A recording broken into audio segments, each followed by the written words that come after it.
पूजा पाठ करते समय ध्यान रखें योग्य ज़रूरी बातें। हिंदू धर्म में पूजा पाठ को बड़ा महत्व दिया गया है और रोज़ भगवान की पूजा को अनिवार्य बताया गया है। लोग इसका पालन भी करते हैं, लेकिन कई बार देखा गया है कि कुछ लोग हमेशा इस बात की शिकायत करते हैं कि वे पूजा तो कर रहे हैं, लेकिन उन्हें पूजा का सही फल नहीं मिल रहा है। दिन रात भगवान के नाम को जपते हैं, लेकिन भगवान उनकी प्रार्थना नहीं सुनते हैं। इसके कारण हो सकता है, लेकिन एक बात कारण पूजा के नियमों में कुछ गलतियां होना है। लोग जाने अनजाने में भगवान को कुछ ऐसा चढ़ा देते हैं जो उन्हें प्रिय नहीं होता है। ऐसे में हो सकता है कि भगवान नाराज हो जाए और पूजा का फल न मिले। इसलिए हम आपको बताने जा रहे हैं कि पूजा पाठ करते समय आपको किन किन बातों का विशेष ध्यान रखना चाहिए। लेकिन उससे पहले अगर आप भी चाहते हैं कि लक्ष्मी माता का आशीर्वाद आप पर बना रहे, तो इस वीडियो को एक लाइक करें और चैनल को सब्सक्राइब ज़रूर कर लें और कमेंट बॉक्स में जय लक्ष्मी माता ज़रूर लिखें। तो चलिए शुरू करते हैं। पहला, किसी भी भगवान के पूजन में उनका आवाहन करना या आमंत्रित करना, ध्यान करना, आसन देना, स्नान करवाना, धूप दीप जलाना, अक्षत या चावल, कुमकुम, चंदन, पुष्प या फूल, प्रसाद आदि इन अनिवार्य रूप से होना चाहिए। दूसरा, पूजन में पान का पत्ता भी रखना चाहिए। ध्यान रखें, पान के पत्ते के साथ इलायची, लौंग, गुलकंद आदि भी चढ़ाना चाहिए। पूरा बना हुआ पान चढ़ाने से तो श्रेष्ठ रहेगा। तीसरा, देवी देवताओं को हार, फूल, पत्तियां आदि अर्पित करने से पहले एक बार साफ पानी से अवश्य धो लेना चाहिए। चौथा, सभी प्रकार की पूजा में चावल विशेष रूप से चढ़ाए जाते हैं। पूजन के लिए ऐसे चावल का उपयोग करना चाहिए जो अखंडित पूरे चावल हो, यानी टूटे हुए न हो। चावल चढ़ाने से पहले उन्हें हल्दी के से पीला करना बहुत शुभ माना गया है। इसके लिए थोड़े से पानी में हल्दी घोल ले और उस घोले में चावल को डुबोकर पीला किया जा सकता है। पांचवा, पूजन कर्म में इस बात का विशेष ध्यान रखें कि पूजा के बीच में दीपक बुझना नहीं चाहिए। ऐसा होने पर पूजा का पूर्ण फल प्राप्त नहीं हो पाता है। छठवां, भगवान विष्णु को प्रसन्न करने के लिए पीले रंग का रेशमी कपड़ा पहनना चाहिए। माता दुर्गा, सूर्य देव व श्री गणेश को प्रसन्न करने के लिए लाल रंग का, भगवान राम, शिव को प्रसन्न करने के लिए सफेद वस्त्र अर्पित करना चाहिए। सातवां, किसी भी प्रकार के पूजन में कुल देवता, कुल देवी, घर के वास्तु देवता, ग्राम देवता आदि का ध्यान करना भी आवश्यक है। इन सभी का पूजन भी करना चाहिए। आठवां, पूजन में जिस आसन पर बैठते हैं उसे पैरों से इधर उधर खिसकाना नहीं चाहिए। आसन को हाथों से ही खिसकाना चाहिए। नौवां, यदि आप प्रतिदिन घी का एक दीपक भी घर में जलाएंगे तो घर के वास्तु दोष भी दूर हो जाएंगे। 10वां, सूर्य, गणेश, दुर्गा, शिव और विष्णु ये पंचदेव कहलाते हैं। इनकी पूजा सभी कार्यों में अनिवार्य रूप से की जानी चाहिए। प्रतिदिन पूजन करते समय इन पंचदेव का ध्यान करना चाहिए। इससे लक्ष्मी कृपा और समृद्धि प्राप्त होती है। 11वां, तुलसी के पत्तों को 11 दिनों तक बासी नहीं माना जाता है। इसकी पत्तियों पर हर रोज जल छिड़क कर पुनः भगवान को अर्पित किया जा सकता है। तुलसी के पत्तों को बिना स्नान किए नहीं तोड़ना चाहिए। शास्त्रों के अनुसार यदि कोई व्यक्ति बिना नहाए ही तुलसी के पत्तों को तोड़ता है तो पूजन में ऐसे पत्ते भगवान द्वारा स्वीकार नहीं किए जाते हैं। 12वां, दीपक हमेशा भगवान की प्रतिमा के ठीक सामने ही लगाना चाहिए। कभी भी भगवान की प्रतिमा के सामने दीपक न लगाकर इधर उधर लगा दिया जाता है, जबकि यह सही नहीं होता है। 13वां, घी के दीपक के लिए सफेद रुई की बात का ही उपयोग किया जाना चाहिए, जबकि तेल के दीपक के लिए लाल धागे की बाती श्रेष्ठ मानी गई है। 14वां, पूजन में कभी भी खंडित दीपक नहीं जलाना चाहिए। धार्मिक कार्यों में खंडित सामग्री शुभ नहीं मानी जाती है। 15वां, शिव जी को बिल्व पत्र अवश्य चढ़ाए और किसी भी पूजा में मनोकामना की सफलता के लिए अपनी इच्छा के अनुसार भगवान को दक्षिणा अवश्य चढ़ानी चाहिए, दान करना चाहिए। दक्षिणा अर्पित करते समय अपने दोषों को छोड़ने का संकल्प लेना चाहिए। दोषों को जल्दी से जल्दी छोड़ने पर मनोकामनाएं अवश्य पूर्ण होगी।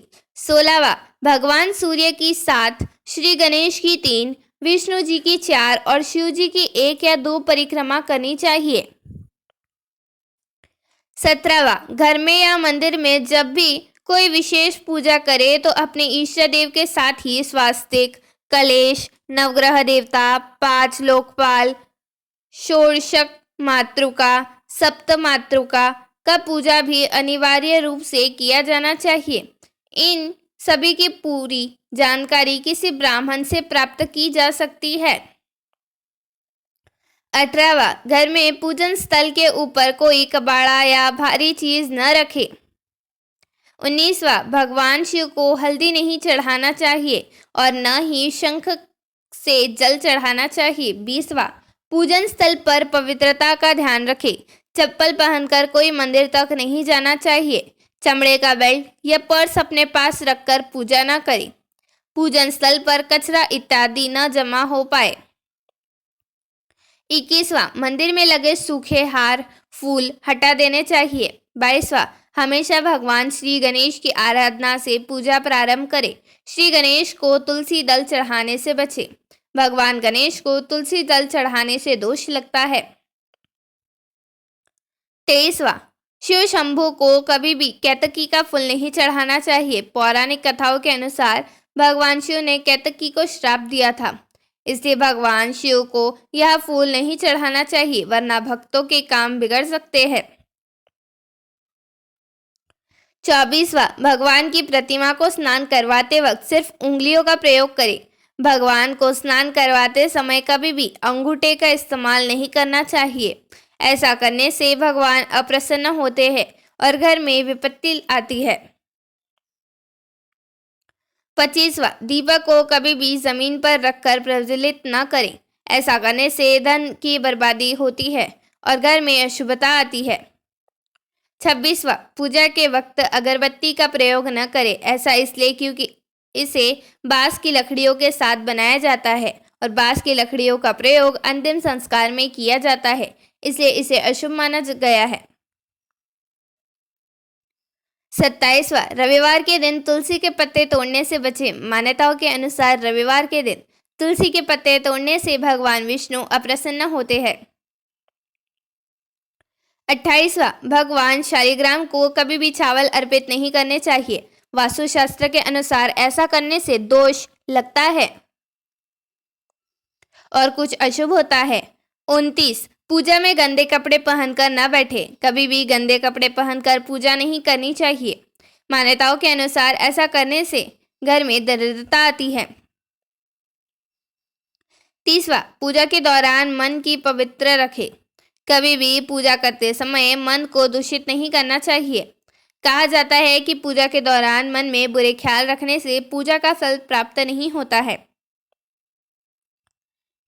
31, पूजा में इस्तेमाल किए गए फूल अगर सूख जाए तो उन्हें कभी भी फेंके नहीं। सूखे हुए फूलों को किसी पवित्र नदी में प्रवाहित कर दे। 32, शास्त्रों के अनुसार देवी देवताओं का पूजन दिन में 5 बार करना चाहिए। सुबह 5 से 6 तक ब्रह्म मुहूर्त में पूजन और आरती होनी चाहिए। इसके बाद प्रातः 9 से 10 बजे तक दूसरी बार का पूजन, दोपहर में तीसरी बार पूजन करना चाहिए। इस पूजन के बाद भगवान को शयन करवाना चाहिए। शाम के समय 4-5 बजे पुनः पूजन करें और आरती रात को 8-9 बजे शयन आरती करनी चाहिए। जिन घरों में नियमित रूप से 5 बार पूजन किया जाता है वहां सभी देवी देवताओं का वास होता है और ऐसे घरों में धन धान्य की कोई कमी नहीं होती और कोई भी अशुभ चीज नहीं होती है। 33, प्लास्टिक की बोतल में या किसी अपवित्र धातु के बर्तन में गंगा जल नहीं रखना चाहिए। अपवित्र धातु जैसे एल्युमिनियम और लोहे से बने बर्तन में गंगा जल नहीं रखा चाहिए। गंगा जल तांबे के बर्तन में रखना ही शुभ रहता है। 34, स्त्रियों को और अपवित्र अवस्था में पुरुषों को शंख नहीं बजाना चाहिए। यह इस नियम का पालन नहीं किया जाता है तो जहाँ शंख बजाया जाता है वहां से देवी लक्ष्मी चली जाती है। 35, मंदिर और देवी देवताओं की मूर्ति के सामने कभी भी पीठ दिखाकर नहीं बैठना चाहिए। 36, किसी भी पूजा में मनोकामना की सफलता के लिए दक्षिणा अवश्य चढ़ानी चाहिए। दक्षिणा अर्पित करते समय अपने दोषों को छोड़ने का संकल्प लेना चाहिए। दोषों को जल्दी से जल्दी छोड़ने पर मनोकामनाएं अवश्य पूर्ण होगी। 37 आमतौर पर फूलों को हाथों में रखकर हाथों से भगवान को अर्पित किया जाता है। ऐसा नहीं करना चाहिए। फूल चढ़ाने के लिए फूलों को किसी पवित्र पात्र में रखना चाहिए और इसी पात्र में से लेकर देवी देवताओं को अर्पित करना चाहिए। 38 हमेशा इस बात का ध्यान रखें कि कभी भी दीपक से दीपक नहीं जलाना चाहिए। शास्त्रों के अनुसार जो व्यक्ति दीपक से दीपक जलाता है वे रोगी होते हैं। 39 भगवान की आरती करते समय ध्यान रखें ये बात, भगवान के चरणों की 4 बार आरती करें, नाभि की 2 बार और मुख की 1 या 3 बार आरती करें। इस प्रकार भगवान के समस्त अंगों की कम से कम 7 बार आरती करनी चाहिए। 40 अपने मंदिर में सिर्फ प्रतिष्ठित मूर्ति ही रखें। उपहार, कांच, लकड़ी एवं फाइबर की मूर्तियां न रखें एवं खंडित, जली, कटी फटी और टूटा कांच तुरंत हटा दें। शास्त्रों के अनुसार खंडित मूर्तियों की पूजा वर्जित की गई है। जो भी मूर्ति खंडित हो जाती है उसे पूजा स्थल से हटा देना चाहिए और किसी पवित्र बहती नदी में प्रवाहित कर देना चाहिए। खंडित मूर्तियों की पूजा अशुभ मानी गई है। इस संबंध में यह बात ध्यान रखने योग्य है कि सिर्फ शिवलिंग कभी भी किसी भी अवस्था में खंडित नहीं माना जाता है। 41 मंदिर के ऊपर भगवान के वस्त्र, पुस्तकें एवं आभूषण आदि भी न रखें। मंदिर में पर्दा अति आवश्यक है। अपने पूज्य माता पिता तथा पितरों का फोटो मंदिर में कदापि न रखें। उन्हें घर के नेतृत्व कोण में स्थापित करें। 42 कभी भी भगवान को या फिर अपने से बड़े को एक हाथ से प्रणाम नहीं करना चाहिए। इसके साथ ही यह भी ध्यान रखें कि सोए हुए व्यक्ति का चरण स्पर्श नहीं करना चाहिए। पूजा के बाद बड़ों का आशीर्वाद लेते समय ध्यान रखें किसी के दाएं पैर को दाएं हाथ से, बाएं पैर को बाएं हाथ से छूकर प्रणाम करें। 43 जप करते समय जीभ या होठ को नहीं हिलाना चाहिए। इसे उपांशु जप कहते हैं। इसका फल 100 गुना प्राप्त होता है। माला जप करते समय दाएं हाथ को कपड़े या गौमुखी से ढककर रखना चाहिए। जप के बाद आसन के नीचे की भूमि को स्पर्श करें, नेत्रों से लगाना चाहिए। इससे आपको जप के पूर्ण फल की प्राप्ति होती है। 44 शास्त्रों के अनुसार घर में पूजा करने का स्थान ईशान कोण में होता है। उत्तर दिशा और पूर्व दिशा के बीच का भाग है ईशान कोण। इस दिशा में पूजा मंदिर का स्थापित करें। यदि किसी कारणवश ऐसा न भी कर पाए तो भूल कर भी घर के ईशान कोण में गंदगी जमा न होने दे। वह घर के हर हिस्से को सदा पवित्र रखे। ईशान कोण के अतिरिक्त पूर्व दिशा भी पूजा स्थान के लिए श्रेष्ठ मानी जाती है। कोण व पूर्व दिशा दोनों में से जहां भी सुविधाजनक रूप से पूजा स्थल की स्थापना कर सके। 45 पूजा स्थल में गणेश जी की स्थापना अवश्य करें। इसके लिए एक सुपारी पर लाल धागे को लपेट ले और कुमकुम से तिलक कर एक कोठरी में थोड़े चावल रखकर स्थापित करें।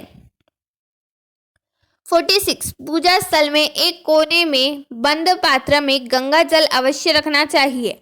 एक तांबे के छोटे से लोटे में जल को पूजा स्थल में छोटे छोटे से जल की पूजा स्थल में अवश्य रखना चाहिए।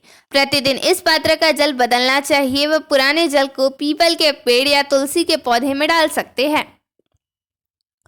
47 पूजा के स्थान में एक देव का सिर्फ एक ही प्रतिमा रखें। यदि आपके पास एक देव की एक से अधिक प्रतिमा पूजा स्थल में है तो उन्हें घर में कहीं भी दीवार आदि पर लगा सकते हैं, किंतु पूजा स्थल में एक देव की एक ही प्रतिमा रखें।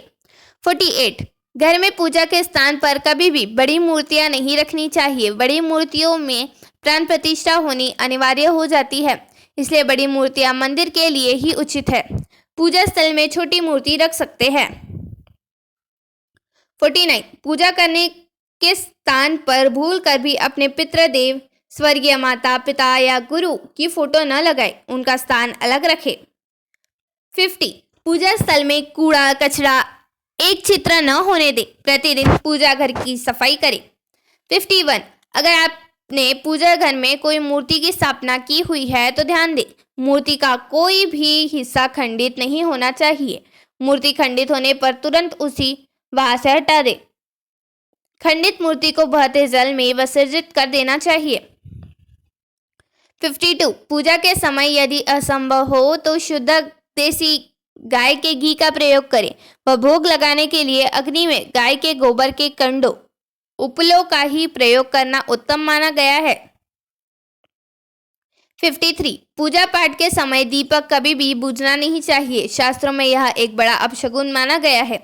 54 पूजा पाठ के समय गूगल युक्त धूपबत्ती का प्रयोग करें। गूगल घर के वातावरण को शुभ करती है।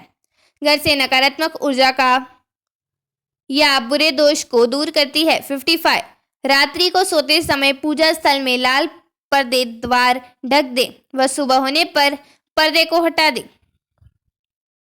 56 पूजा करते समय भगवान को फूल चढ़ाना शुभ माना जाता है। कुछ फूल देवी देवताओं को विशेष रूप से प्रिय होते हैं और कुछ फूल चढ़ाते समय इस बात का ध्यान रखना चाहिए, जैसे दुर्गा माँ को लाल और भगवान विष्णु को पीले रंग के ही फूल चढ़ाने चाहिए।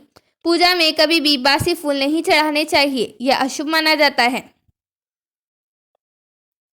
57 पूजा में इस्तेमाल कलश या जल के लोटे को हमेशा ईशान कोण में रखना चाहिए। दीपक और कलश को एक दूसरे के बिल्कुल पास कभी न रखें, वरना इसके दुष्प्रभाव झेलने पड़ते हैं। 58 पूजा हमेशा आसन पर बैठकर ही करनी चाहिए। आसन पर बैठकर पूजा न करने से इसका फल नहीं मिलता। आसन के रंग का चुनाव आपकी अपनी राशि के हिसाब से ही करना चाहिए। 59 भगवान के भजन कीर्तन या आरती के दौरान हर तरीके से वहां उपस्थित रहे। इस दौरान किसी से बातचीत करने की पूजा का फल नहीं मिलता है। पूजा की सामग्री को लेकर कभी भी दिखावा ना करें। 60 आप पूजा किनकी करने जा रहे हैं उस हिसाब से आसन का चुनाव करें। पूजा शुरू करने से पहले देखें कि आसन किस चीज का है, किस रंग का है, क्योंकि अलग अलग रंग के आसन का अपना अलग अलग महत्व है। कोशिश करें कि कंबल या ऊन से बने आसन का ही प्रयोग करें।